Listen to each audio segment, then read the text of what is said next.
All right, this is not any kind of high quality YouTube video, but I am showing the junction box for an Ironhorse trailer, hooking up the Autowtow brake controller.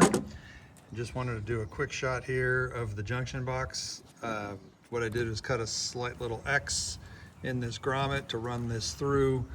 I added some shrink wrapped or some heat shrinked ring terminals on each of the wires, and then connected them up. I want to point out, so you don't ask the stupid questions I asked about connecting the wires, they actually painted the posts the color you need to know.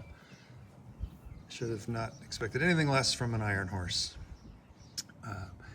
I am going to mount it here. I'll come back with a little shot of that. But this is what the wiring looks like.